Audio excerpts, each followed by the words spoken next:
So this is the shed. I don't know if you can see it in there, but that's where I keep,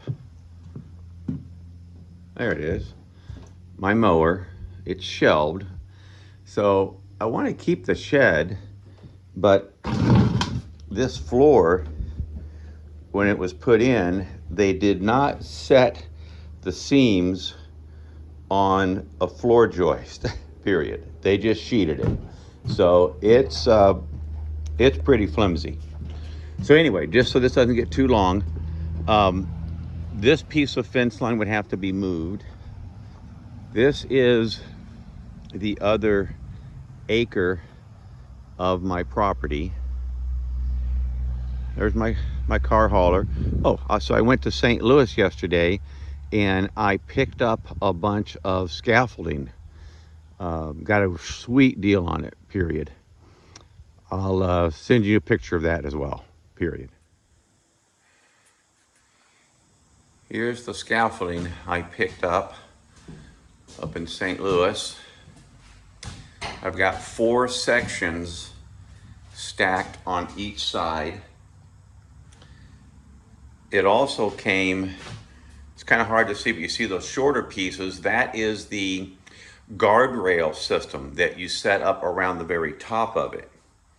So I have 8 sections total. I have 2 sections of guardrail. I have 8 platform jacks, and I have 7 walk planks.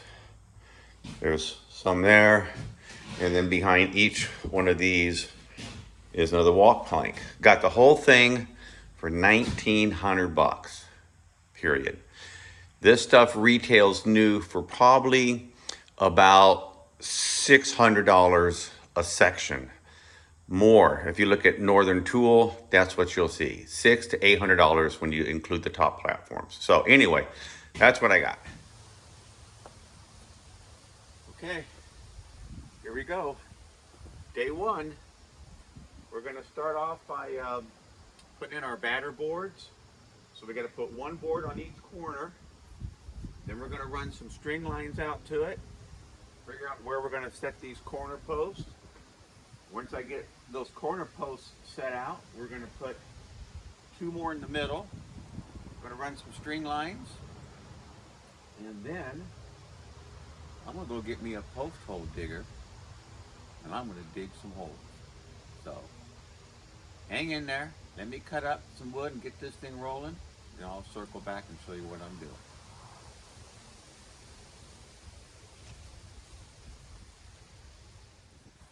Okay, so as you can see, as usual, I got ahead of myself and didn't do much filming, but as a recount here, we've got the batter boards put in. I've got my string lines put in. Basically, I'm gonna go 30 feet long. So I made this mark right here.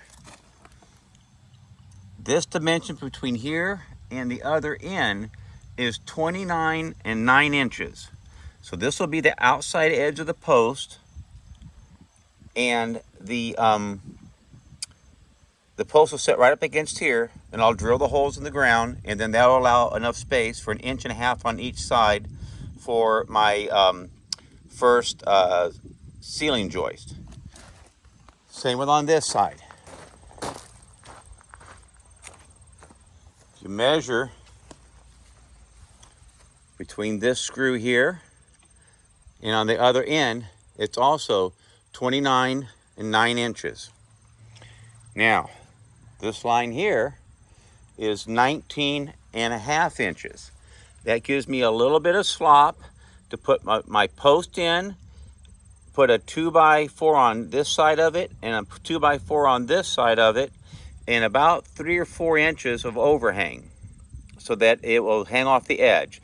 They say your joist will sit much better if it can hang off the side a bit. So that's what I got going there. I did the same on the other side. And the thing I had the biggest trouble with was squaring it. But it's pretty simple, it just takes a little time. You have to, this X right here has to be the same dimension as the X on that end. So it's kind of tough to plumb up against the wall here because you're not quite sure what's square. But this will give you a square setup. The key issue is that the base of your posts are going to be square with the roof. And so we just have to make sure that when I put the post in, I get them nice and plumb, nice and straight, square them off against the next post. So you see I got one post here. We're going to put them every 10 feet. Here's my next post right there. It's my string line. This mark here kind of matches the line, and then there's where the post is going to go. And pretty much the same thing right here on the corner. So next thing for me to do is go get me a post hole digger. So I'll try to pick one of those up this afternoon. And yeah, we'll get this show on the road. Been wanting to do this since I moved in. Ultimately, my goal is this will be the first structure. Okay. I want to continue out this way so I have another space for more storage. But that means that building has to go. I want to actually move it out into the other yard area. When that takes place, that means this fence and gate needs to come down, because as you can see, when that gate is opened up and there's a post here, there's no way I'm gonna get another vehicle or trailer in there. And you never know. I may go crazy and just put myself a big old shop building out here. But I don't really need a $30,000 building to store a $15,000 trailer. So for this winter, it's probably going to sit with a big tarp on top of it. But at least the truck camper and the truck, I'll get in here and I'll still have plenty of room up against the wall to restack a bunch of these drums and sawhorses and things like that. So that's the goal. That's what I'm working towards. Stay tuned. We'll keep it going. Okay, here we are, day 2. I got my digging machine going here. As you can see, I got me a nice little 30-inch hole there. Digger works pretty good, but boy, it don't like them big old Missouri rocks. And I don't know if you guys are aware of this, but there's the secret to digging out those holes. Just get you a big old shop vac. It'll suck all that dirt up. Pull out the big rocks, of course, by hand, but that's the game changer. That thing's probably 25 years old. All right, we got 3 more holes to dig down there. Let's get after it. All right, here we go. Day 2. As you can see, I already got started, ironed out some bugs with the digging machine. I've got my first hole dug. We're about 30 inches here. I don't know if you can see into the bottom there very well, but that's what 30 inches looks like. I'm gonna do the next one. Now, I tried to explain a little bit yesterday. This white line here, that's my string line, just so I kind of have a reference. That should be the center of my hole. So that's what I'm gonna shoot for right there. Get that dug out, and I'll show you this whole process here. We'll set the camera up, and then I will dig and you can watch. Uh-oh. Bear with me. I'm trying to. What the heck? There we go. All right, there we go. Right there. Okay. Here's what it looks like. These things actually work pretty well, but Missouri is super rocky. If I had more than 4 holes to do, then I might get something a little bit bigger, like a little mini excavator with a steel on it. But anyway, this is what we got. So let's flip this thing on.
like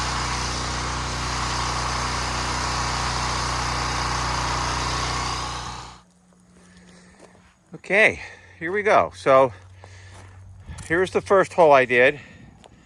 You got a picture of that, and I just finished those other 3. So this one, she still needs to be cleaned out, and I think this one, same thing. No, it's pretty well done, but it's got to be cleaned out a little bit more. And this one, the last one, this one was a real booger. You look way down in there, you see all that heavy rock. So I was jackhammering on it. You can see those grooves in it from the spade bit. But oh my goodness, it wouldn't go. I barely got to 30 inches, but I figured with that much rock underneath it, I should be okay. So, here we go. 1, 2, 3, 4, spaced out 10 feet.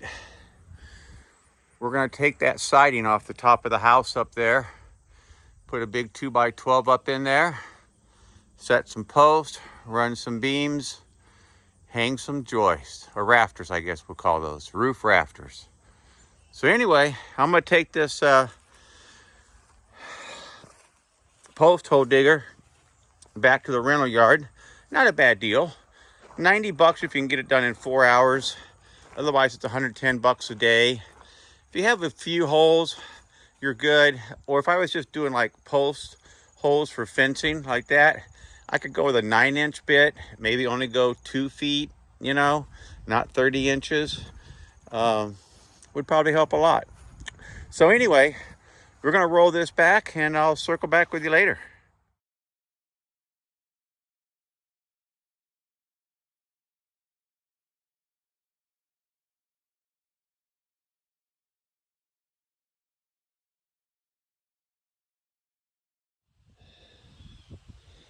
All right, so the other side was 19.5.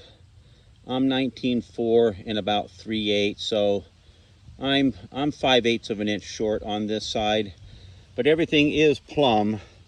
So all that really means is I'm going to have a little bit more roof rafter hanging off the ledgers that I put, the beams more or less, that I'm putting across this way. So, you know, first time I've done this, so I'm hoping all you guys are going to cut me some slack. It's just a big patio cover, so I'll make some adjustments on the inside, but like I said, it'll just hang off the side a little bit more. If I recall correctly, the span on the 2x10s, which we're going to use, is 19 feet 3 inches. That will support the weight of a 2x10 by 20. So that's good. So we're at 19.4 here. So that means my beam is my joists are gonna come in about here. They'll be 19.3 and they'll rest on top of a ledger. So I'm plenty safe. They're gonna be at 18.10 or something like that on this side here. So we're in good shape weight wise. So yeah, I mean, weekend carpenter, right? That's how we do it. So anyway, I'm just going to reset these lines, or you know what, I may just leave them just like they are, and just run some put a couple more posts in. What do you say? Let's do a couple more posts. Alrighty, well, I got this post set, and I'm going to have to admit I have struggled here a bit with this stuff, and just kind of give you a heads up. The reason being is that I used a 12-inch auger bit for these holes. You know, as you can see down the bottom, I'm real close to the edge. So, I mean, you know, I could say, hey, just get a bigger auger bit, or just get better at marking out where to put these post holes when you start digging. But that's where I had challenges. To be honest with you, my square measurements from corner to corner, I'm 5/8 of an inch off. So instead of continuing to struggle with these posts, what I'm going to do is when I get ready to set my roof rafters, I'm 5/8 of an inch off. So I'm just going to move that line there over 3/16, right? 3/16 there, 3/16 at the other side. That should make up for the 5/8 of an inch where I'm off corner to corner. In other words, that means from that corner to here and from that corner to there. That's how you know when you're square. So everything else is good, but I'm just a little bit off and I'm not going to mess with it. I'm just going to move those lines over a little bit and I should be just fine. So, at least I hope. Let me know in the comments if I've totally messed this up. But anyway, the weekend carpenter is gonna move on. All right, I'm gonna try to video this. 29.9.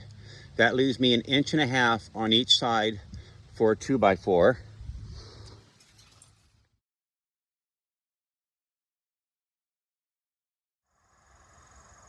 So here we are, day 2 of setting posts. So yesterday I got that guy put in. Took me a while to get it plumbed up well, but I think I did okay. You may have seen me try to drag those posts out of there with that attachment for my cement mixer, and just didn't feel like dragging those things that far. So we're gonna try the trailer, put it on the trailer, fire this baby up, and we're gonna set the other corner post. Stay tuned.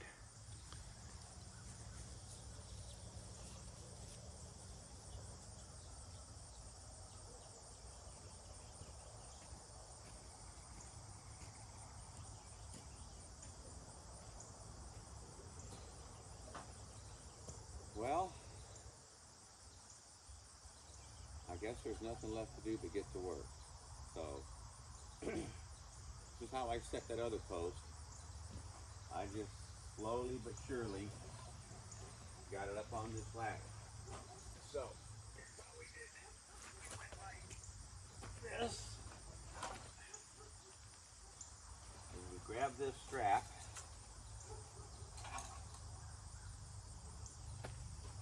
Wrap it around the shoulder. And then we lift up to the floor.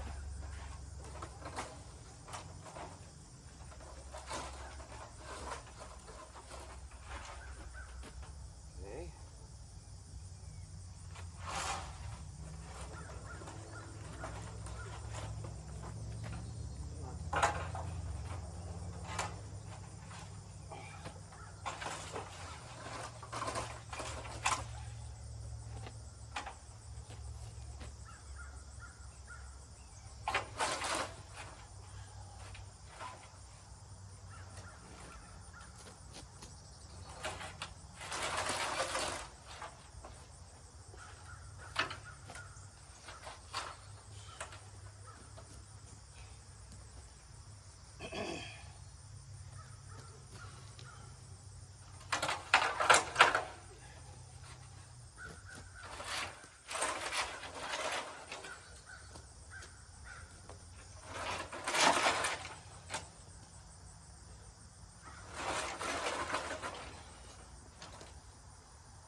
Start to go.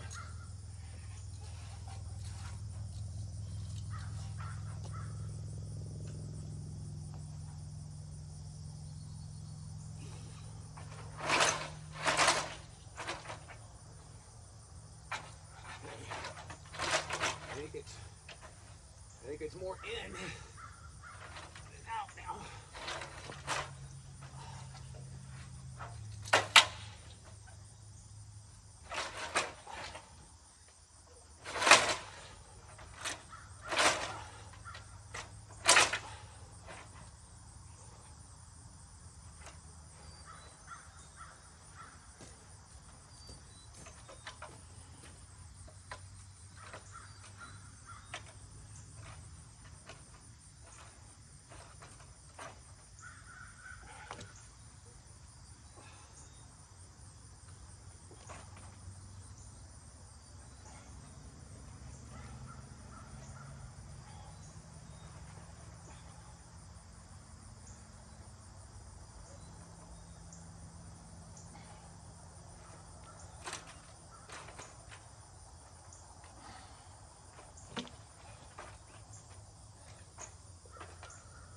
There we go.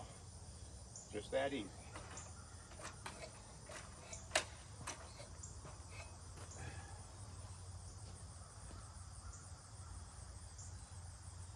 There it is. It's on the bottom. Let me get some, put some legs on this one. But there you go. Like I said, it's got to be at least 200 pounds, 250 pounds. But, yeah, that's all you got to do. Just get in there and just muscle it in. If I can do it, you can do it. 66 years old. All right, let me get some legs for this thing. See if we can prop her up. Okay, so you can see she's up, and I got the legs on her. She's pretty darn close to these lines here, but now comes the getting it all plumbed up. So I'm gonna grab my level. I'm gonna start scooting this thing around.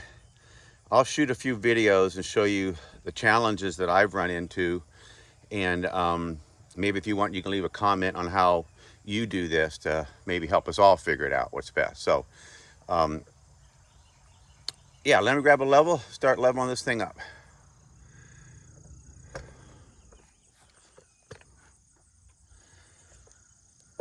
Okay, so it's going to be kind of hard for me to film this and get you to see this level, but this post is leaning a little bit too far this way.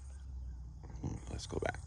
So what I do, it's up against the cord on this side, so I need to get the butt end of it over that way more. So what I do is I put a 2x4 in here, and then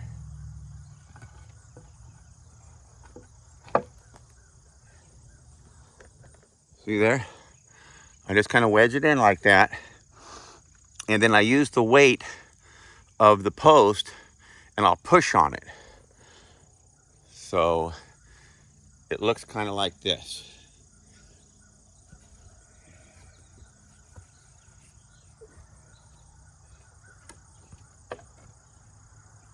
Okay. Now, if you were standing where I was standing, you'd see the base move over this way. So it's off the string now. Let's see where we are.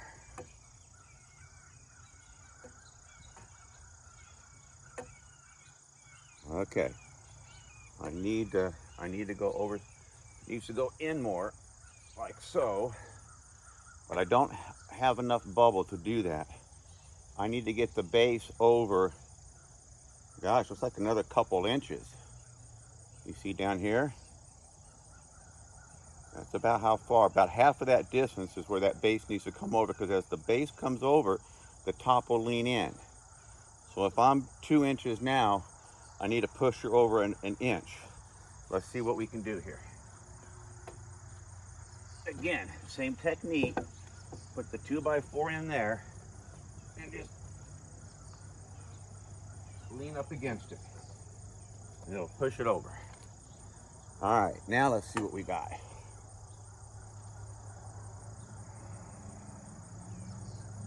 Yeah, I gotta go a ways more. All right, so the next thing we need to do, we want to check our string line. As you can see, our string line, I don't know if you can see me, is hitting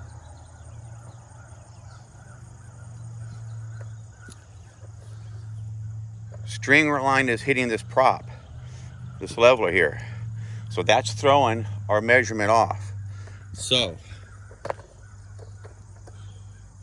we're gonna lift that up and get it over on the other side like this.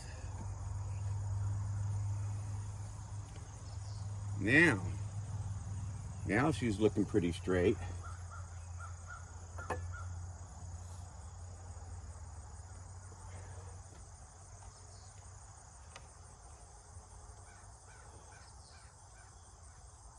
She's going. pretty close.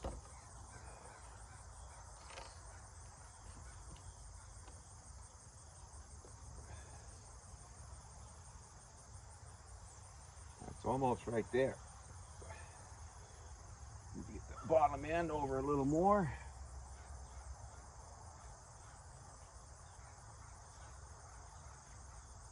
Plumb is right there, but that's up against the line. So I got to get her to push over a little bit more.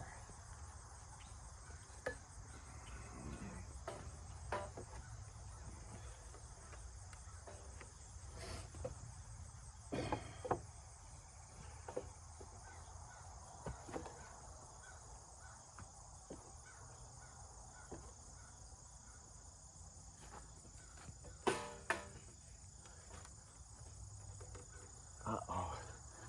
I'm gonna have to move that leg a little bit.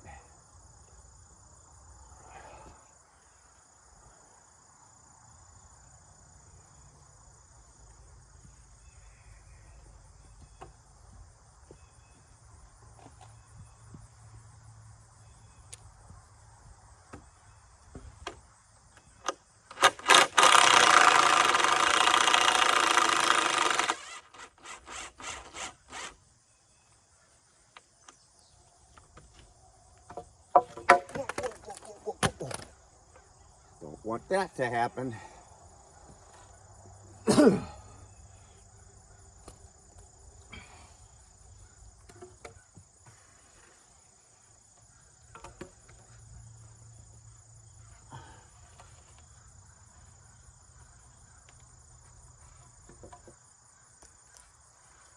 We'll hold it with our shoulder.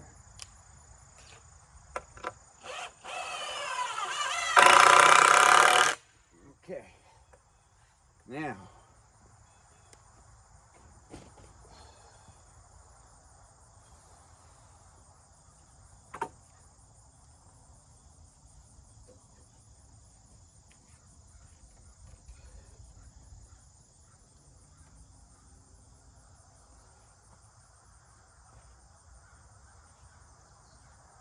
we're just barely touching the line, and I'm almost there.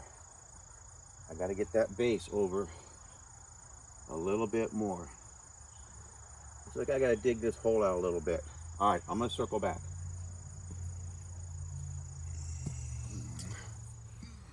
Okay, here we are. I don't know what it is, day 4, 3, 4, 5, I don't know. But either way, we finished getting all the posts in. I finished that third post right there this morning, set it. Those other 3, that one, this one, and this one the other day.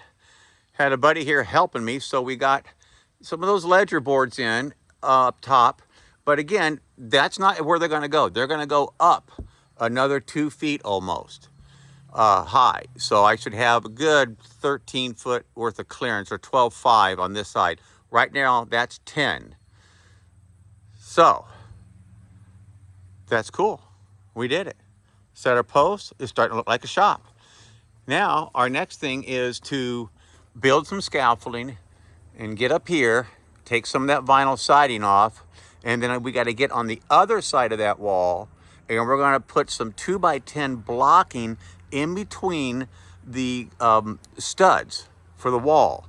That way we're going to have a spot up top. There'll be 2x10s stuffed in between at least every other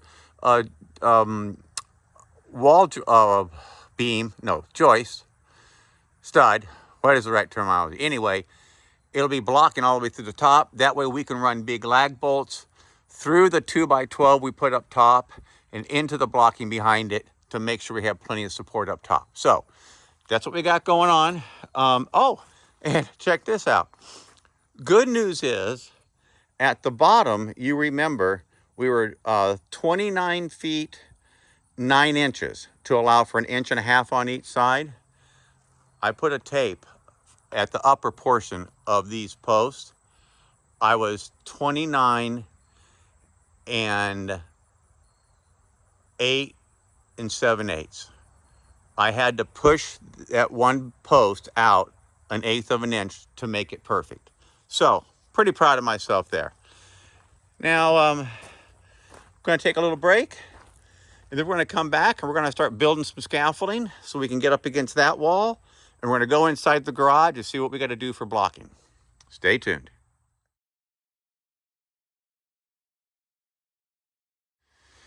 Okay, so we got our posts up.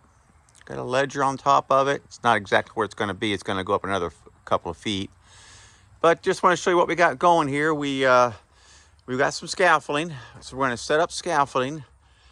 I have enough, 1, 2, 3, 4. I have enough to do 8 sections. So there's 2, 4. I can do 2 more sections and build it out this way where I can get about half of it done, get it all nailed off, and then I'll just move all the scaffolding back and get the back end of it finished, or the front end of it finished. So that's what we got going. It's about time for me to wrap it up for the day. I was out here, well, early for me is like 9 o'clock, and it's 4 o'clock now. So that's kind of how I roll. But anyway, it's coming along slowly but surely. Yeah, so once I get some more scaffolding built, we'll start taking some of that vinyl off up there, and we'll put us a ledger on that inside. See you later. All right, so here's what we got going. As of yesterday, you notice I built some more scaffolding. I've got that side all set up. I've got this side all set up. Now it's time to start cutting this vinyl off of here.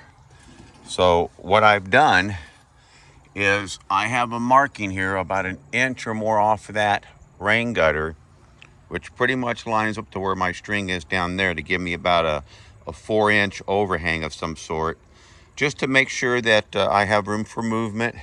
If I need to adjust something, also so that my rafter hangers will attach firmly to the end of that piece of wood. So we're cutting it here. I think that's about 9 inches or so, but the 2x12 is 11.5. So it's going to overlap on top of this vinyl here. It's going to overlap on top of this piece of vinyl up there. So that will help keep it nice and weather tight. So I'm just going to cut this thing all the way down until I get enough room to put in, what are they, 16s, 2x12x16s. And once I figure out exactly where they're going to go, I'm going to go on the other side of this wall, and I'm going to start putting blocking in between the studs. So that way I'll have blocking in here, and I can put a couple of big lags right through the middle of that block. And also I can nail it on where the studs are, and I think we'll be really good to go. So, and here's, oh, almost forgot.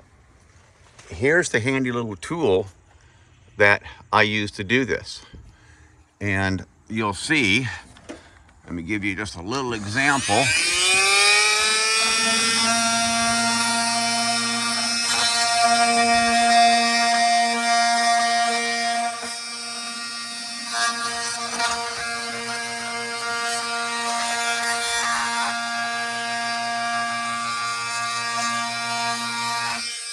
Just like that, all the way down. So, it takes 2 hands for me to do this because I want to actually kind of pull on this away from the wall as I cut it, just so I don't scar into the paper. See that waterproof paper behind there? I don't want to scar into that. And I think that's the best way to put this, cut this out and make sure it's nice and watertight. So, here we go. All right, so I've got that vinyl cut out. As you can see, it's right at 9.5 inches, and my 2x12 is going to be 11.5 inches. So I'm going to have a good overlap of about 3/4 to maybe even 1 inch on each side. So that'll mash this down, help keep everything nice and waterproof. Sorry for the quality of these videos. I'm not a video guy. I'm just a guy building a carport. And if any of this helps anyone out there, that's my goal. All right, I'm gonna figure out where these blocks are gonna go and go inside, start putting some blocks between those studs.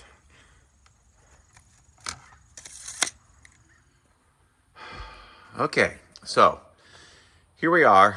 We're up in this is a little loft in my garage. But as you can see, I'm putting this backing in here for the ledger we're going to put up on the outside. So basically, I just cut a bunch of blocks. Now, just so you understand why that's so low, is as you can see, the upper plate, which I would have loved to have tapped into, is below where the roof trusses came down. So basically, if I go 3 inches below this edge, I'm at 16 inches. So that's where I want the top of my 2x12. But my 2x10s are 2 inches less. So I'm going to drop it down 1 inch just so I can lag into it well. Put some screws in these 2x4s, and I'm going to put a couple of lag bolts through here, like 1/2 inch lag bolts right through there, holding the 2x12 to that block.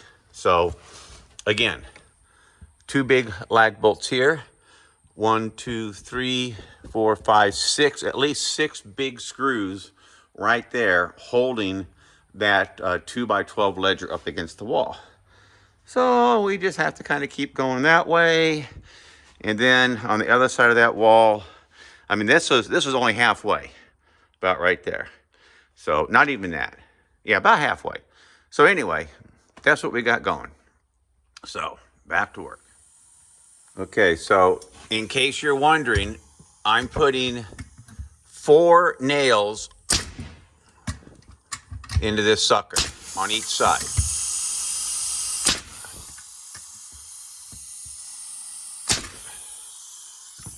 And that's what that looks like.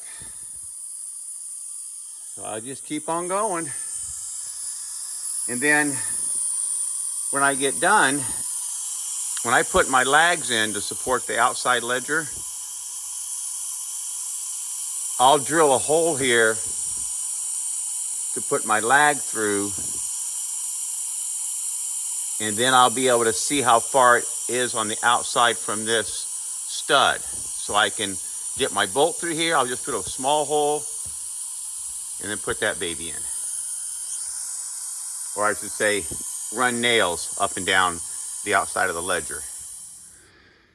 Okay, as you can see, we've got all the blocking put in this loft area. This is above a little, actually it's a gym, not a storage area, and then here's the rest of it coming out the side, going that way. So that should do the first 30 feet of this structure.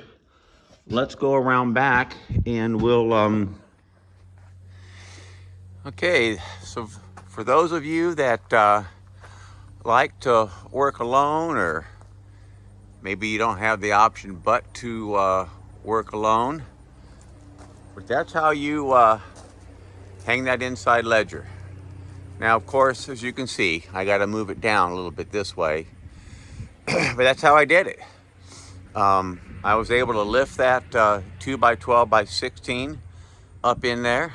I set them on those little pieces of 2x4 that I used as a brace, and then strapped it in with those little swinging 2x4s, and there you go. If you get up top and you look at the bubble, you'll see I'm just right on.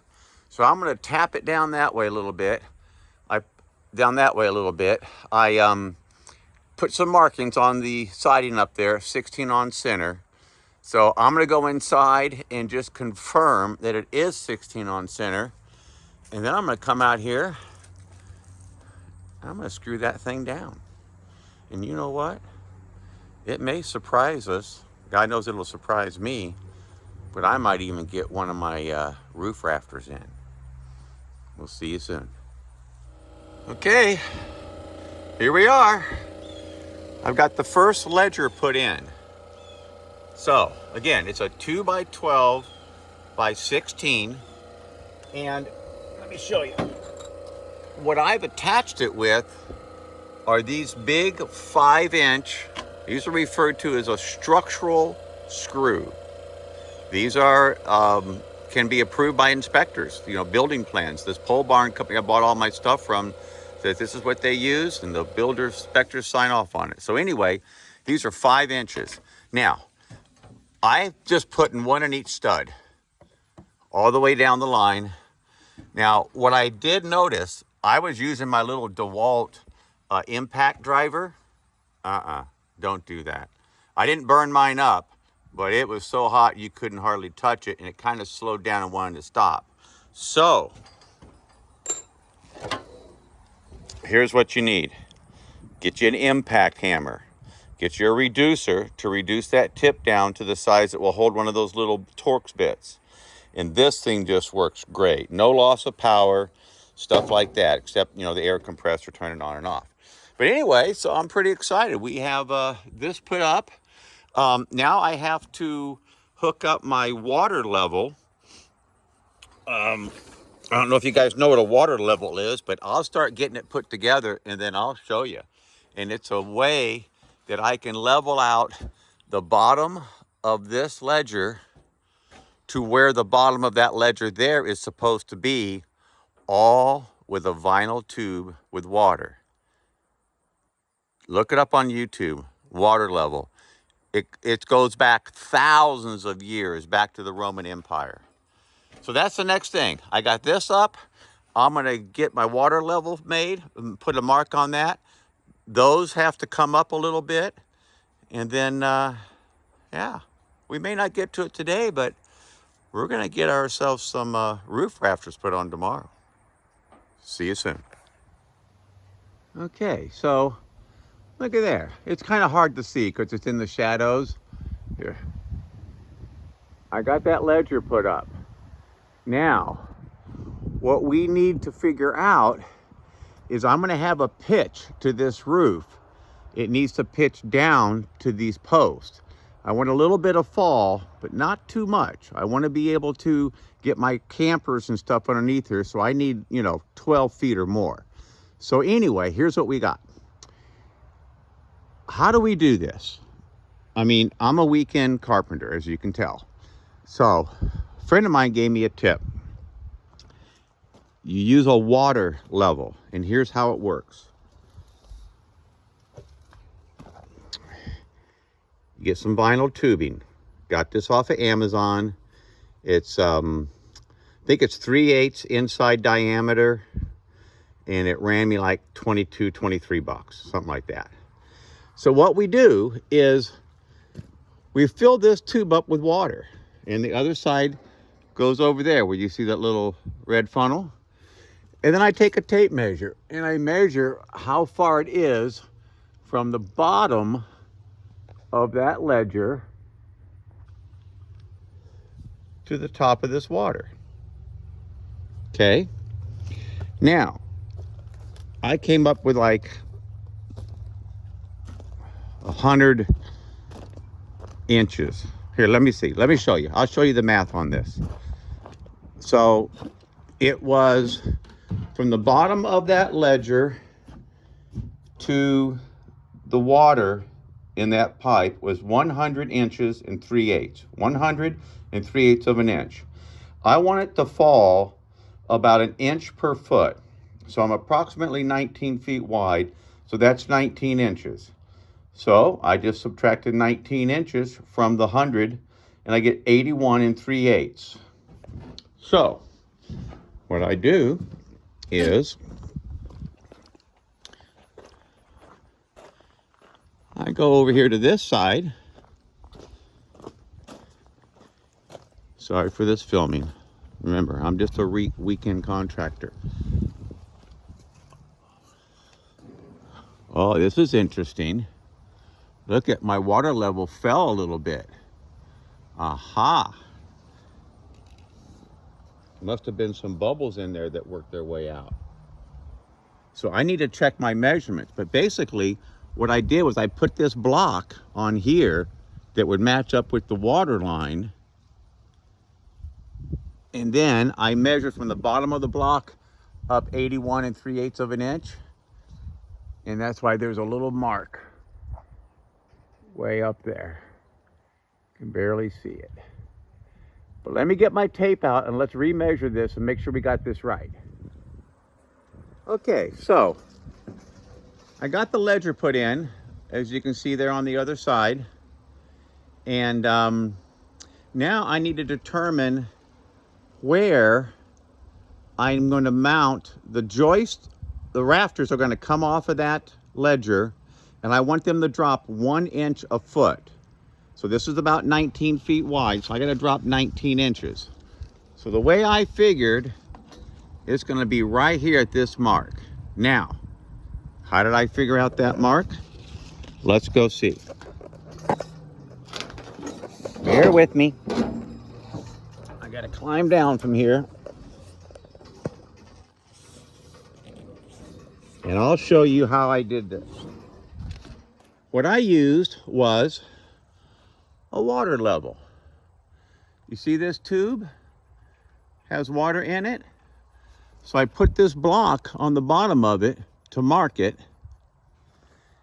And if you look over here, you're going to see the other end of my hose. It comes over to here. Now it's important to get all the water out of this, or all the bubbles out of this hose, but basically it's level. This mark here is level with that mark over there. So all I have to do is take a tape measure. I measure from up there, the bottom of that ledger, down here to where the bubble is. I come up with 101 3/8 of an inch. So all I do is I subtract 19 inches from it. I think I come up with what, 82 3/8. So I just put this block here so I can put my tape measure on it, pull it up to there. 82 3/8 is where the mark is.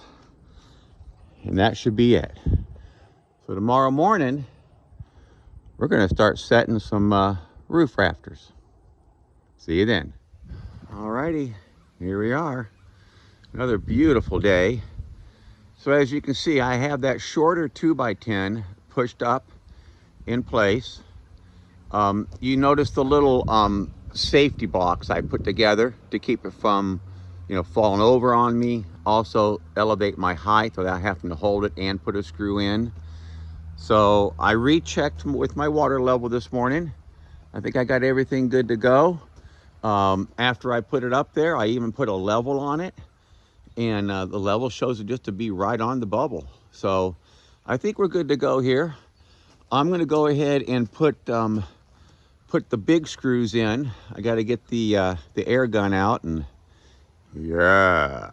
put in some of those guys. So once I get those guys out, then I'm going to take the little blocks that I put below there, and I'm going to set it up on this side so that when I run my first rafter, roof rafter over, it will keep it from wanting to fall off the edge.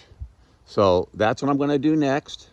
And I'm going to drag out a roof rafter, and we're going to see if we can start making this look like a building. All right, here we go. Okay, so we got the ledger put up on the other side. You notice there on the end of it, I have a little safety block, so I can just kind of poke the rafter. How am I doing this? Poke the rafter up in there and stretch it out this direction.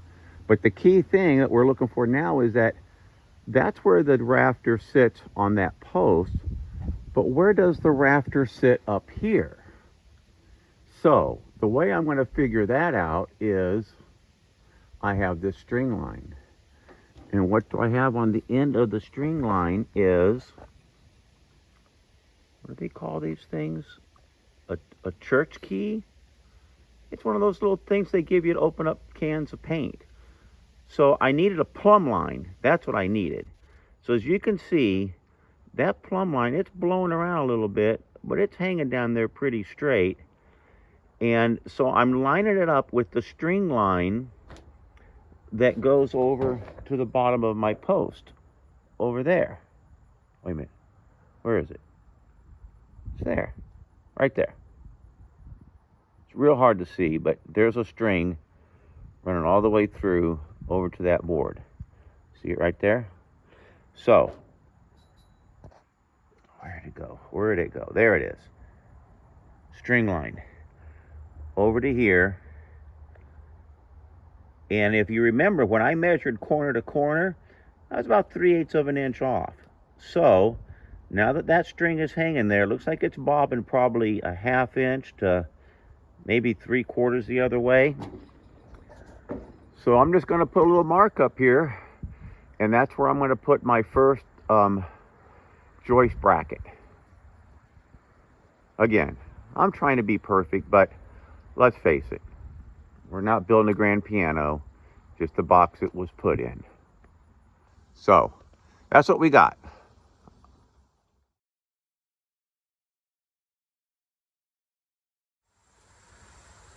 Okay, so you'll notice these little blocks I put on here under the anticipation is I may want to put my joist, let it kind of sit on here as I string it out to that other side.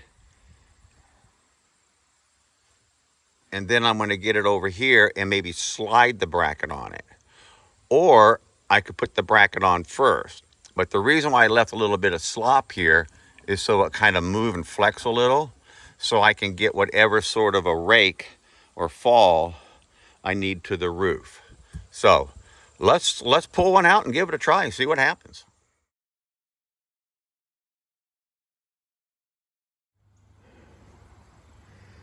All right, so in case you're wondering how I'm going to get these roof rafters up here, as you can see, let me see if I can zoom in there a little bit. Oh, that branch is kind of in the way, but you can kind of see I have a 2x4 kind of blocked underneath it with a little arm swinging over. And it goes all the way down to here. And here, I have, this is an old lead rope for horses. So it's a nice, thick, soft rope. Nice diameter I can grab a hold of. So I'm going to lift this up in here. Let's see if I can do it, and I'll circle back. Okay, there we go. Number one, it's in. And always remember too, this little arrow, that means crown up. All boards have a little bit of a bow to them. You want to make sure you crown them up. Helps to help with the deflection, especially when you start putting weight on it. So, 16 on center, all the way down. Nothing left to do here but work. So, let's get with it.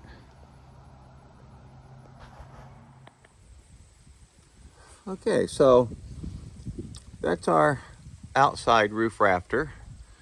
We got her attached up there with the bracket. And then in effort for me to get this other post plumbed up, I put it another roof rafter a little further down the row so I could get over this way and make sure that that post is plumbed up before I just start, putting in a bunch more rafters. So I got that plumbed up. I'm going to go ahead and knock out the, what I have, 6? 1, 2, 3, 4, 5. 5 more to put in here. And then I gotta move scaffolding, I guess. Or maybe put some purlins up top. But the next thing I gotta do is get this guy up. So yeah, probably tomorrow I'll get to that point. It's like 1:30 or so here. I got a little errand to run this afternoon, so I'll clock out about 3:30, I think. But yeah, I'm gonna keep putting these in. See how far I get. All right, so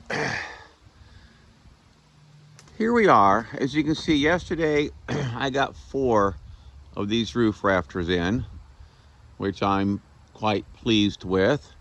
But I'm not so happy about how I attached these brackets. So when I bought those brackets, the guy at the lumber yard, same with these hurricane brackets there, he recommended I use these things called a Tico nail. So let me show you what we got going on here, because I'm thinking about this. And that is the nail they recommended to use to put in those brackets. Now, I'm looking at that, and if that angles into the end of this stud or this rafter, I mean, it's just a tiny bit.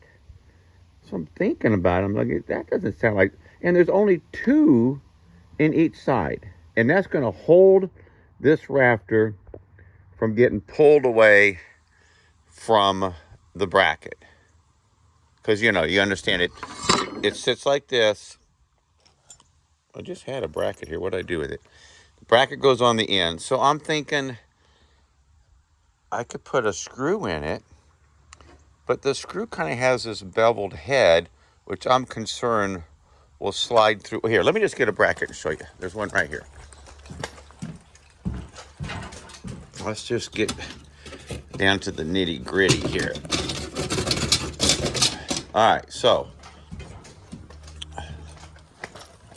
my concern with the screw is this beveled head.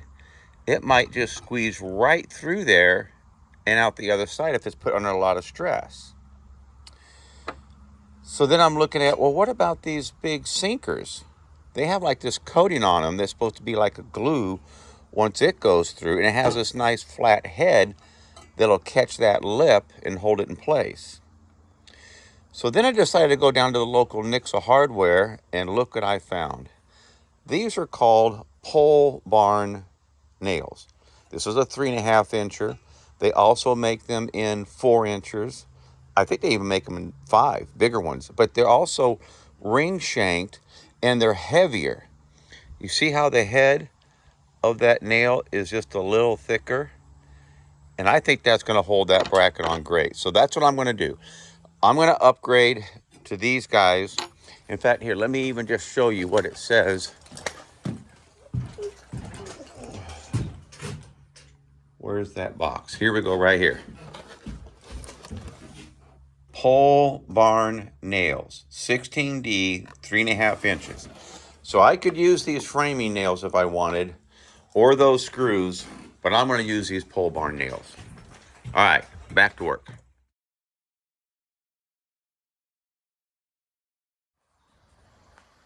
Okay, it's a beautiful Saturday morning. As you can see, I have these rafters put in here, and then I finished up last night with doing that blocking, as you can see. And so yeah, we're gonna move over to this side and do a bunch of blocking there, just one more row down through there. And then I think after that's finished, I'm gonna put some purlins on this end and get that started. Otherwise, I may have to just be up on top of that roof walking around, and I guess I could do that too. But anyway, so I'm gonna get the compressor fired up, get some saws out, and we'll finish up some blocking up there. But yeah, look at that. It's kind of starting to turn into a building of some sort. Carport. I don't know. It's got something going on. All right, let's get to work here. All right, so I'm up top, and I'm putting in some blocks. Maybe I'm a little too anal, but I like using these clamps to kind of pinch things together. And then all I did was I marked a line on the bottom of this joist down here, and then I went by and squared it up with my this guy. And so really, from here on, I don't need to do anything but use this square. See, so I come up from the bottom side, I square it off that way, okay, pretty good. And then I go in from the side like this, and I square it up. So I think I'm good there. So now, I'm sorry, this is very awkward. What I'll do is I'll pin it by meaning I'm putting one nail in right there. I got that side held in place now. Now, for the other side, all I got to do is just use my little speed square here. Square it up, see there? Almost there. At the bottom, get that bottom over a little more.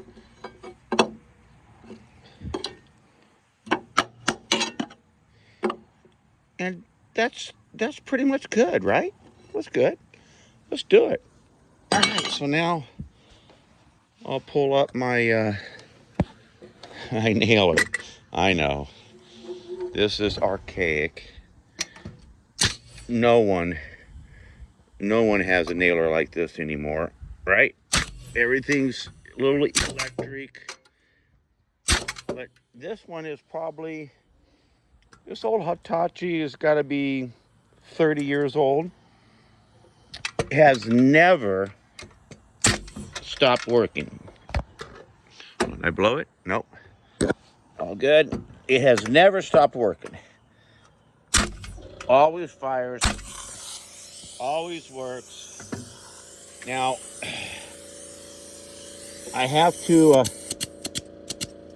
admit, I'm using, you hear it down there?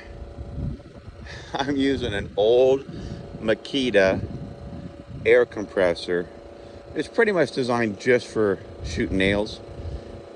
And it's probably 30 years old too. So it's kind of lagging a little bit, but look at that. Look at that. This is like my own little state park. Pretty cool. Love it. All right, let's keep going.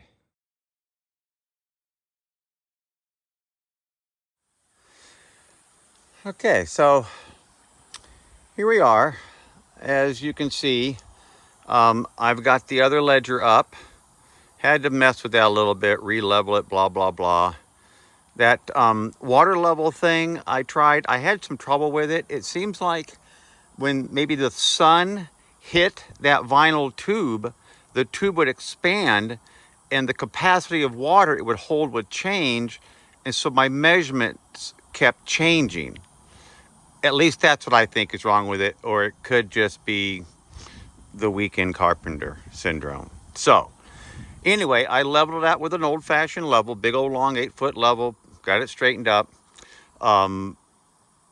Put in what, 1, 2, 3, 4. I put in 4 more roof rafters.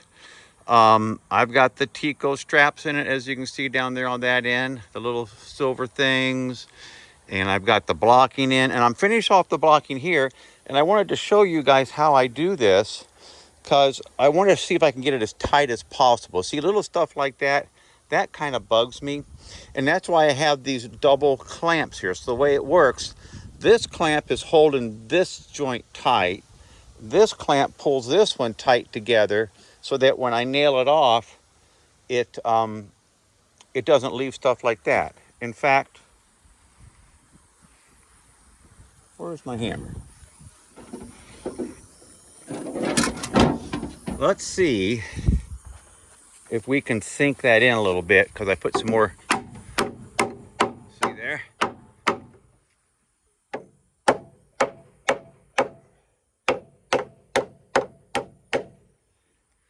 That tightened her up a little bit. I guess maybe if I got all these in, that would also help.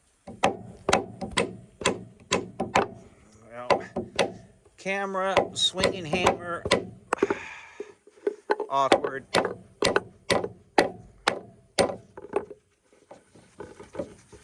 Anyway, I may have to disconnect before I can do this. But anyway, that's what I'm doing. I'm sure you guys will be able to do a much finer job than myself. But anyway, that's what I did. Okay, so here we are back at it. So yesterday I got in four, I think, roof rafters. Got them, the little hurricane straps, got them clipped down. Got the blocking put in. And then I got over here on this side and I got all excited. I cut out the vinyl siding so that we can get the other ledger up. And then I'm up there working away. And then I look back over all the work I've been getting done, and I look up here and I see all of those roof rafters resting on a 2x10. And I'm just thinking, it's supposed to have two of them. What makes me think I can just go about my merry way with only one? So I'm gonna put some cross member bracing up there as well. I got some 2x6s here. I'm gonna run them at an angle up high so they don't really block any of our view. Run one from here down, and then from there down. Maybe stop them up about 5 feet, you know, from the top, 4 or 5 feet, so they're not really blocking any view. I'm gonna put those in. I'll also put them in a way that they'll help to support the 2x10s. So they're gonna go right up underneath it. I'll put some of those nice big heavy duty screws in there, brace this up. Then I'm gonna get the other 2x10 that goes on the other side. I'm gonna put it up in place, and then I'm gonna put the cross bracing there as well. And I'm gonna get all that done before I get back on that piece up there and those roof rafters. So it's a little late today because I had to go to the lumber yard and get the 2x6s and some more 2x4s. So I'm gonna try to get a few things done here, and then we'll circle back and show you what we did. Okay. Well, what do you think? There's my first that is the first brace I've put up. It's down 4 feet from the top. And, you know, it may not look the best, but, I mean, I'm not doing this for looks. I'm doing this so that this thing doesn't come toppling down on me. So I've got one there. I'm gonna put another one between those two, you know, starting high and going down. Same on that side. But then when I come back the other way, I'm gonna go the other direction. So every other side is gonna have a little bit of bracing up at the top. I think that's how it's gonna work out. Because if I go from here to here, there's not gonna be any bracing up in this corner that's gonna support the ledger from the other side. But I may circle back and put another block. If you notice over here, see, there's still some blocks underneath those. So maybe I'll do something like that just to make it, you know, feel a little bit better. So anyway, there's that. And here's how I try to cut them in nicely. As you can see, not super duty, but, you know, good enough. And then down here on this lower one, as you can see, it's nice and flush there on the edge. So yeah, and these little pieces here, they got one screw in the outside one, so it will pivot back and forth. Makes it real handy for trying to put those in. And if you find one that has rings in it like that, that's kind of cupped, those work really well to kind of hold the piece of lumber up high. All right, anyway, let's see what else kind of trouble I can get into. Okay, so as you can see, I got 3 cross braces up yesterday for the upper ledger. And then now I'm gonna put this outer ledger on it. And in case you're wondering how I get these big boards up there, this is how I do it. So I just put a little block on the end of it, and I put one screw in it, and that allows me to pivot it. And then once I get it where I want, I'll put another screw in it. The same with here. See, so I set that point in, and then I came over to the ladder. As you can see, this board still pivots. So I just pivoted all the way down flush, lifted that ledger up in there. I'm sorry, this is some real bad filming. But anyway, you see it pivots. So once I get it up there, I can pivot this in place. And now I'm going to put another screw in it right here. That'll hold it in place. Now I'm protecting myself from this thing wanting to fall over on me. So now I'll just slowly go up. I'll raise it up there a couple of feet. I'll raise it up here a couple of feet. Up there a couple of feet until I get to where I need to be. And then I bolt her down. So that's how I did it. You want to see an interesting story, go check out this guy down in southern Florida. He was like a 70 or 80-year-old man. He built this huge like theme park like place out of coral. And he lifted these 1,000-pound blocks of coral and he put them in place and built this place. You'll have to check it out. Southern Florida, it's some sort of special gardens, something, coral gardens. But this old man built it himself with just a rope and pulley and some sort of weird black box that was on top of his pulley setup that allowed him to somehow pull energy and levitate these big massive stones up in the air. So anyway, that's not me, that's the guy in Florida. So check it out.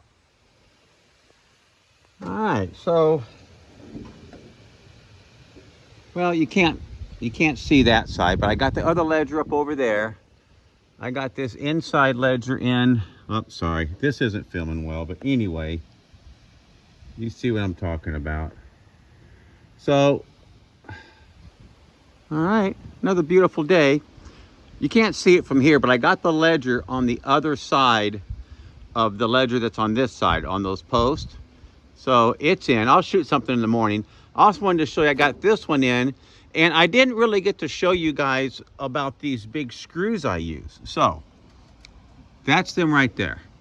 That is a 5-inch, 5/16 structural screw. They're pretty heavy duty. You got to put them in with an impact hammer because your little Makita will just burn up. I think I've already mentioned that before. So I just thought you might want to see what this looks like. So this is it.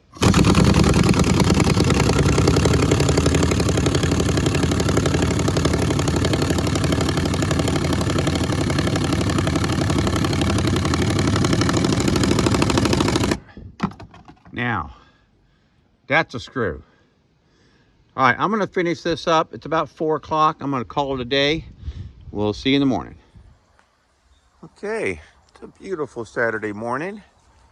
As you can see, I have these rafters put in here. And then I finished up last night with doing that blocking, as you can see. And so yeah, we're gonna move over to this side and do a bunch of blocking there. Just one more row down through there. And then I think after that's finished, I'm gonna put some purlins on this end and get that started. Otherwise, I may have to just be up on top of that roof walking around, and I guess I could do that too. But anyway, so I'm gonna get the compressor fired up, get some saws out, and we'll finish up some blocking up there. But yeah, look at that. It's kind of starting to turn into a building of some sort. Carport. I don't know. It's got something going on. All right, let's get to work here. All right, here we are. As you can see, I got all the roof rafters put in.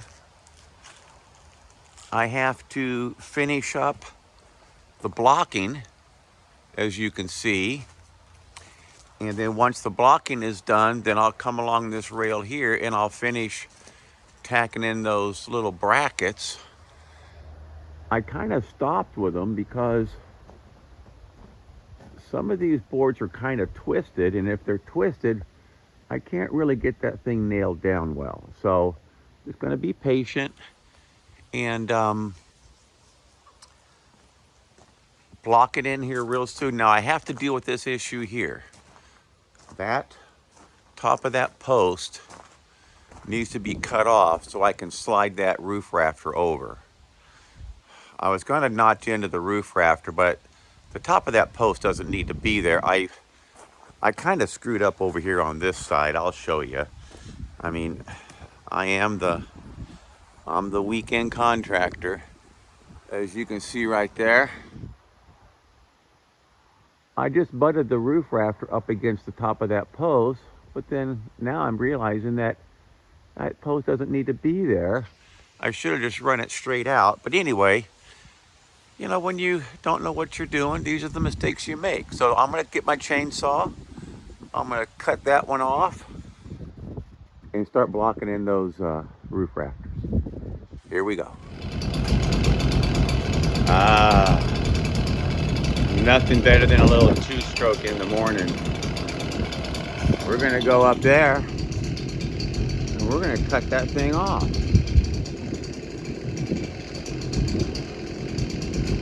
All right. You want me to set this camera up? You want to watch this? I don't know. Let me climb up there and cut this thing off, and then I'll circle back to you.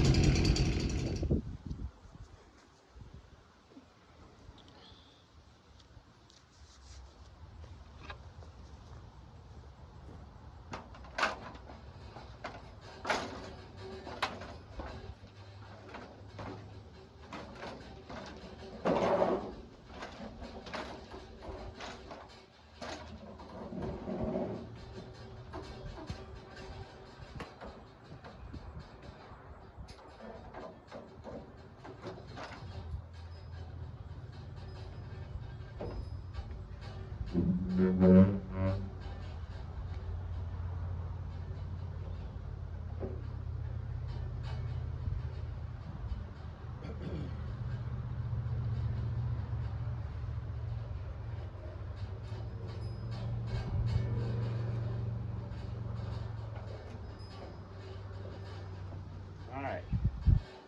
I'll give us a little safety buffer here.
Don't get much closer than that.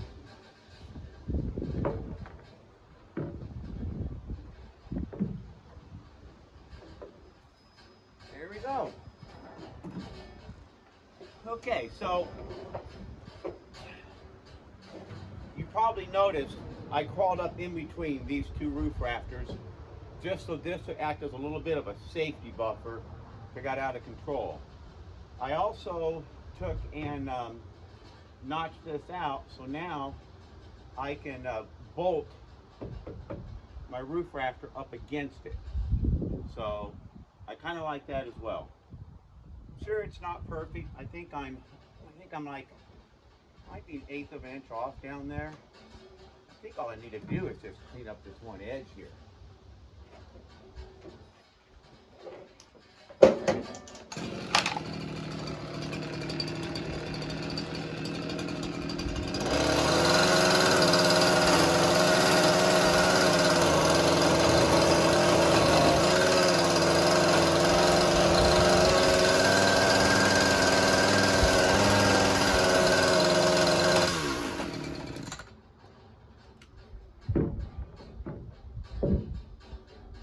Oh yeah, there we go. Now she's looking pretty good. All right, let's do something.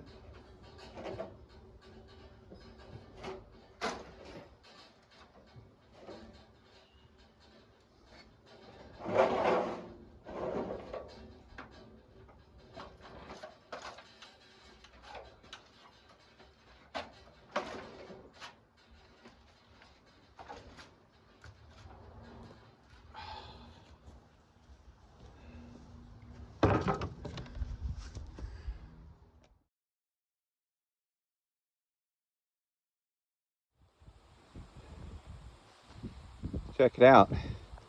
I fixed it. I got my chainsaw out. I cut the top off and I cut the side out of it, the bottom.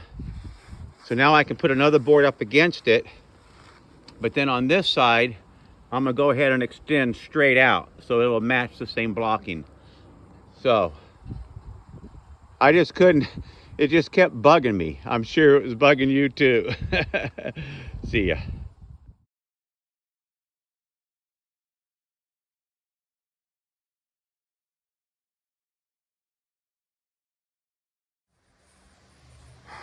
Okay, so it looks like, I think I've got it kind of built. So I just finished this cross bracing here. That's kind of the last thing I did. I put that on and then I put a little block up in between it. Well, it's really hard to see because of the shadow, but you can see a little block there. Also up top between those ledger boards, I put blocks in there. So I've got another one up there. It's so hard to see in the shadows. Here, I thought it'd be nice to film now because the sun's shining on it. But either way, cross braces are in. I got all the blocking done up top, all through up there. I also put blocks in up there, as I just mentioned. And yeah, it looks like I'm about ready for purlins. You know, get those purlins on there. And Monday, I'm gonna order the metal for the roof. So, I mean, it's not perfect. I'm sure once I put that nice square roof on it, I'm gonna figure out, you know, the legs are wobbling underneath it or something. But either way, I've got it up. It's not an example of craftsmanship, but you know what it is an example of? It's an example that you can do it, okay? You just one board at a time, throw them up there, get her done. So I'm gonna clean up my mess here a little bit in the morning. It's already about 4 o'clock today. So it's time to chill and celebrate the fact that I got this far and I didn't fall off the scaffolding. Big win.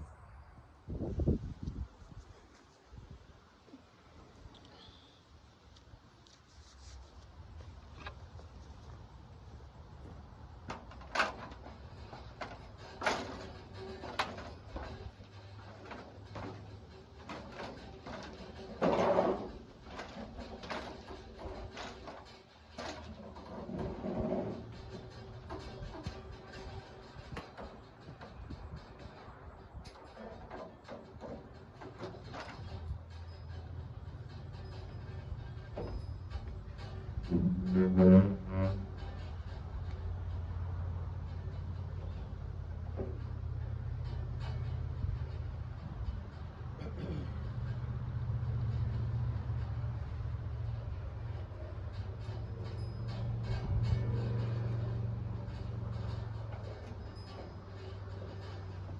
right, I'll give us a little safety buffer here.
Well, boys, don't get much closer than that.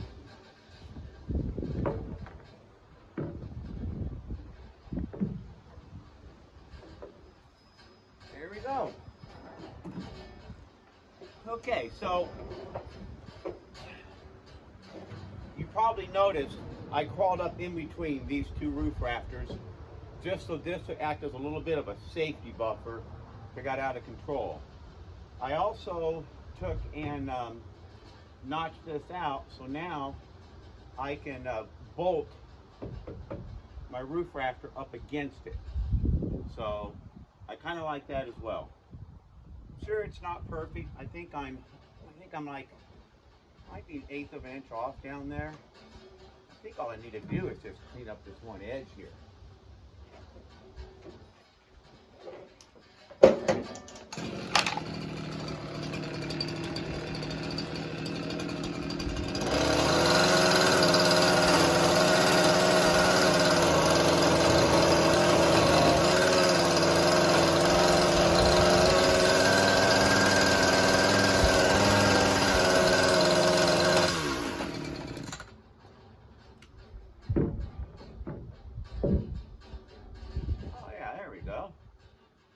She's looking pretty good.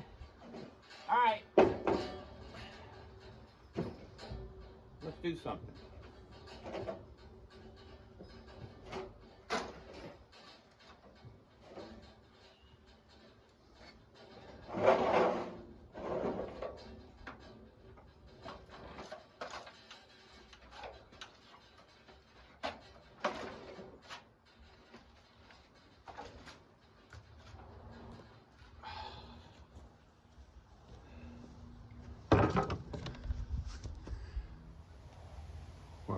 What do you think? I mean, it's only like a 1/2 inch gap, right?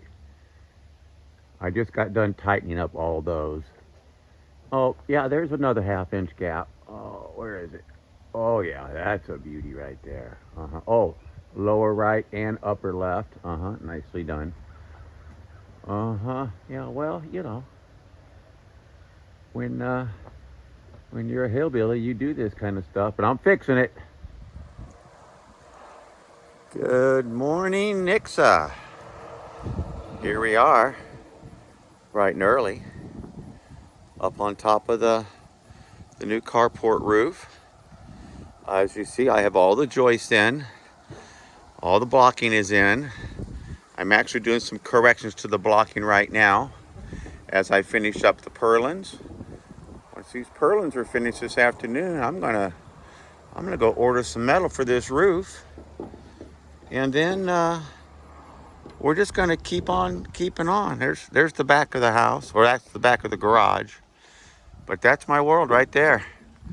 That's a little space extra there, my yard, and this is what we're doing. Well, in case you're wondering,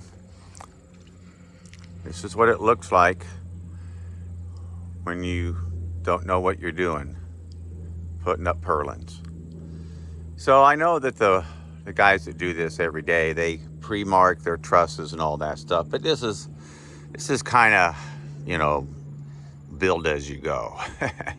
But it's coming along. So I've got kind of a system going here. I've corrected a bunch of the blocking issues, and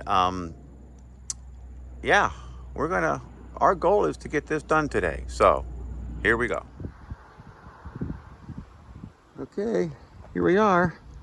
I still got to lop off the top of those two 6x6 posts, but I'll get the chainsaw up here after a while. I have just finished all of the purlins. That's these guys that go a long ways. That's what the siding will sit on. And yeah, I'm gonna go order some sheet metal, and we're gonna finish this thing off.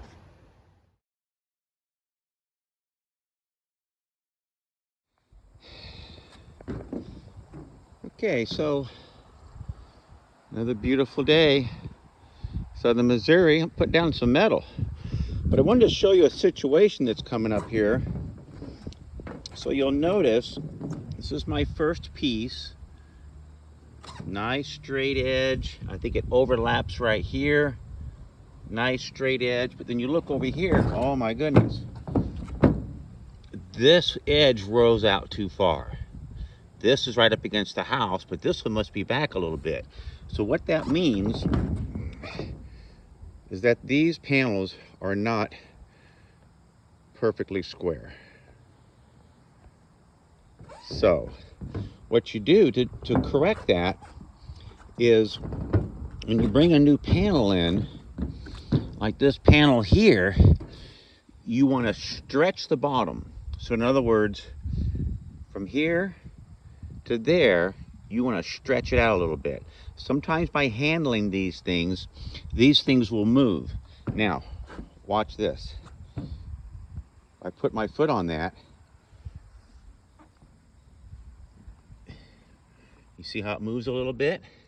But that's what we want to do. We want to flatten out this bottom. Just push it over. And then at the top, we want to do the exact opposite. See here? What we want to do, let me see if I can, so you can see it.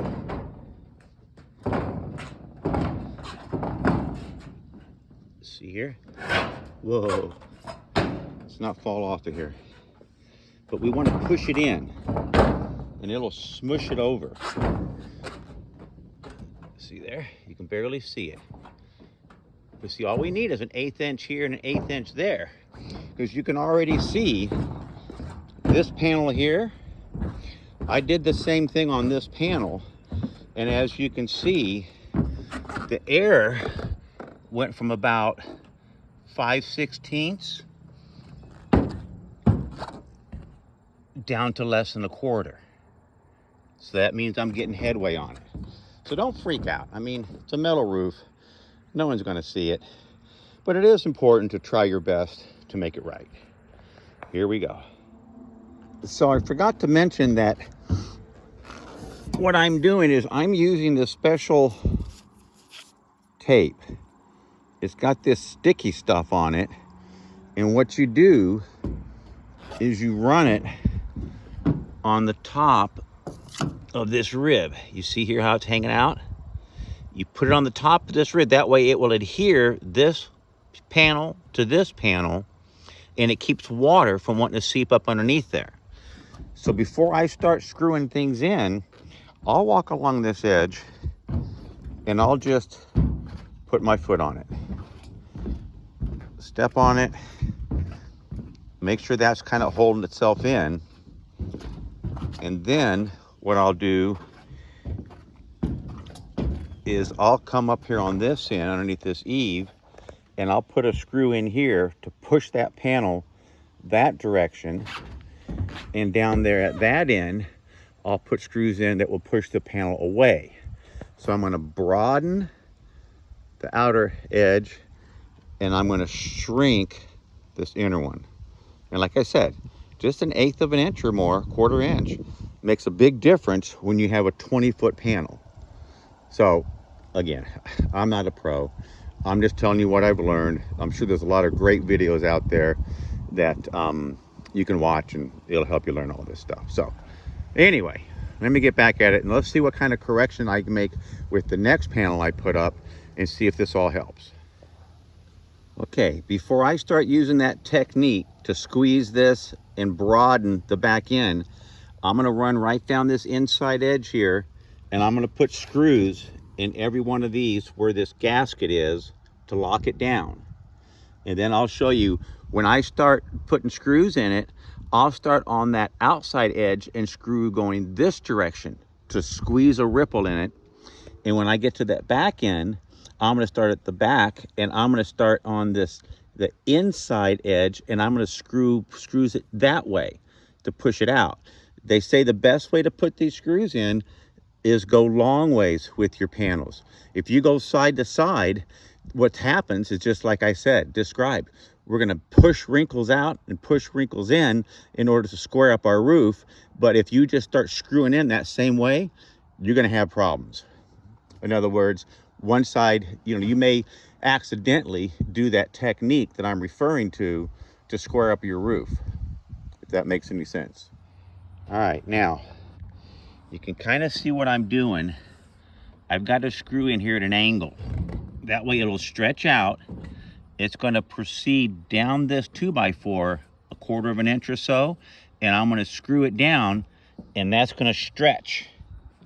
That's going to stretch these other two.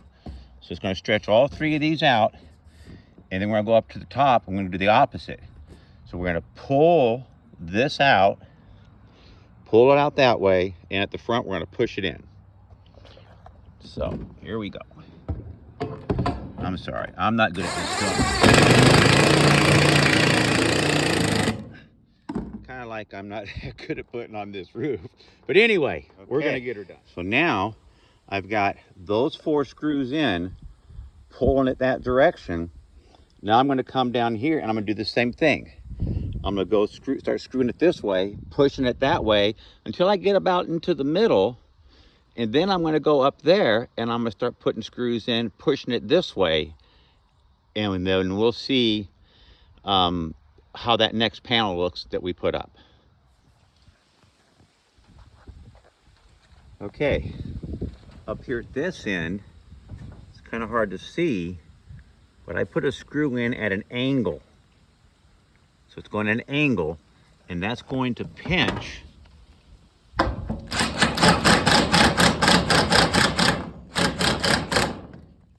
this rib. It's going to put pressure on it. It's going to want to push it that way. So now I'll start putting screws in here on this side, going this direction all the way down. I'm sorry, this filming is horrible. Who is this guy? All right, stay tuned. I think you get what I'm talking about though. Well, here we are. I've got just one last piece to get laid in place for this section of the carport. I have a lot of missed spots where I need more screws, and then there's also some other screws where these pieces overlap. There's another screw that will go right on top of here, because I don't know if you've noticed, but I've been putting this adhesive tape down on top of that ridge. And here's the stuff. You see it's got this little gooey kind of waxy like material, and it goes right on top of this ridge. And then when you set the other piece over the top of it, it seals it in so water won't want to weep up through here and then start dripping all over your stuff. So it might be a little bit overkill for this old carport, but you know, why not? You never know. This may get enclosed, may get a concrete floor. I don't know what it's going to get, but what it's getting now is one last piece of metal, and then I'm going to go over to a buddy's house and have some barbecue. So I'll circle back. Okay, well, here we are. I've got the roof all in place. I've got it screwed down pretty well. I even put these little top rib screws in it. It actually, where it seams together, it helps to pinch it together better so that that sealer tape that I put down works real well. Yeah, pretty basic. Got it all screwed down. Oh, I wanted to show you. So if you remember, it's a little ways back, I was talking about how I was having challenges with this seam.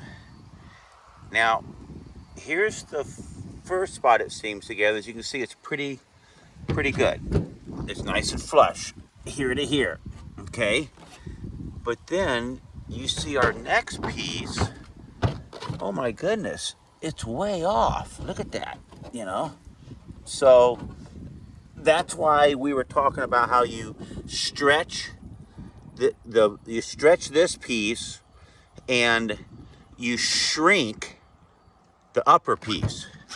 So there's your upper piece up there. So we try to pull that together, and then this piece down here, we pull it apart.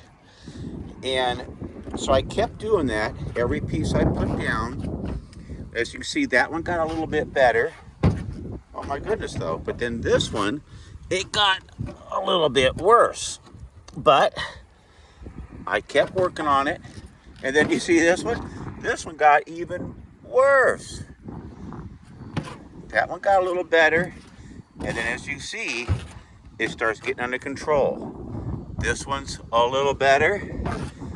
This one's even a little more better. And then this one's perfect. So you just got to stay at it, guys. Now, as I may have said previously, all these tails are hanging out because this carport is going to continue to go out that direction and match up with the edge of my garage right there. But I have to move this because my post would line up right in the middle of the door. And also right here, I'm going to put another 15-foot wide carport there. Maybe 20, I don't know. And it's going to extend out into the yard, and it's all going to come up against that fence, which means I'm probably going to take out that row of fencing, and I'm probably going to fence in that extra acre. And that way this will all be my yard out there. Maybe I'll put a little dirt bike track in or something. Who knows? Anyway, all right, stay tuned.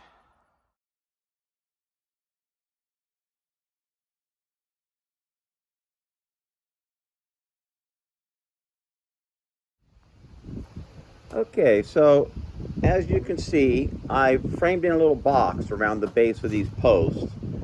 I'm going to pour some concrete in there just to kind of finish it off, keep water from running down in that little concave section in there. I could have just filled it up with dirt and probably just gone with it, but I don't know.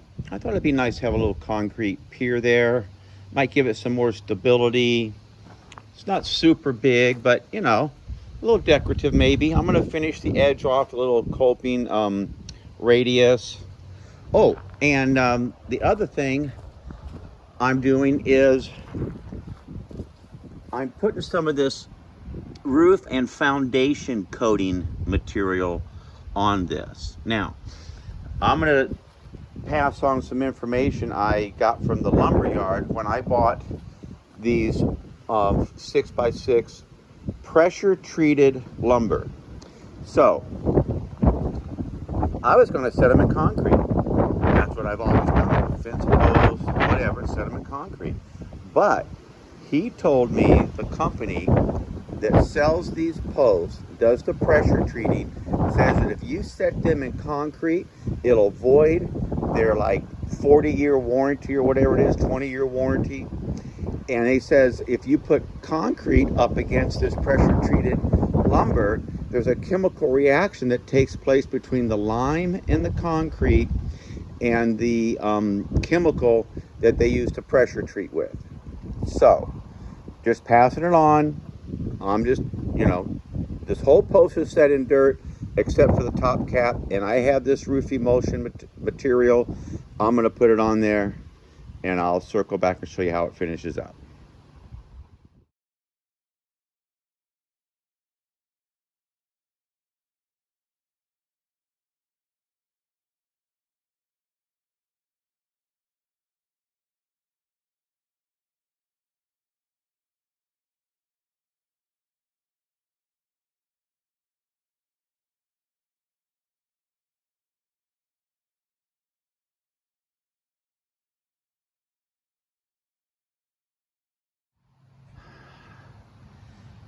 Well, I did it.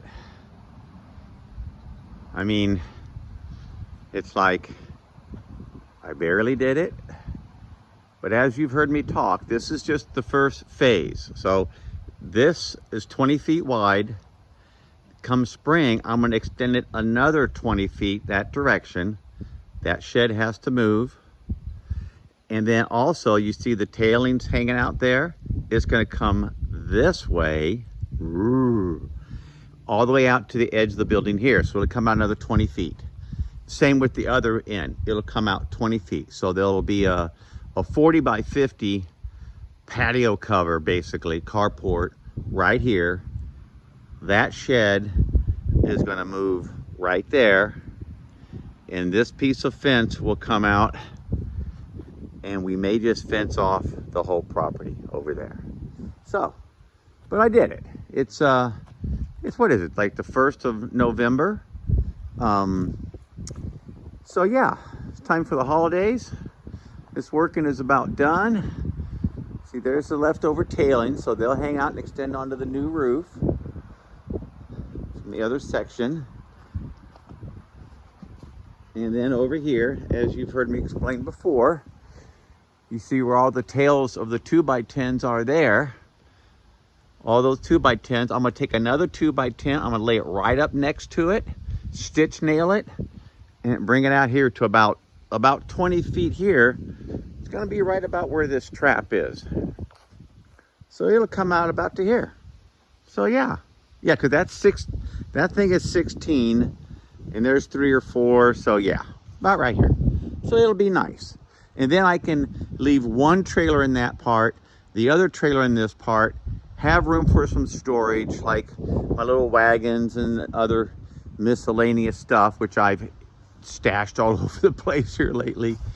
But yeah, I'm excited, If you're wondering, it cost me $2,500, $2,547, and that includes the post hole digger, cement, lumber, roofing material, everything. So if I come out another 20 feet, multiply that times 2,500. Same with those 2 sections over there, probably another $4,000. So I'll have less than $10,000 in material. And shit, I don't know how much value this will add to my house, but probably a bunch. So anyway, yeah, see the extra storage, see all the stuff I stashed up in there? I can get that out of the weather and get it underneath this canopy. And as I have discussed before, I may I may build in just this back wall, but we'll see. I think for this first winter, I think I have some heavy duty tarps I bought at Harbor Freight a while back that were on sale for less than half off. I think I'll hang these heavy duty tarps there just to keep the blowing rain and ice storms and all that stuff from it. So anyway, that's enough for now.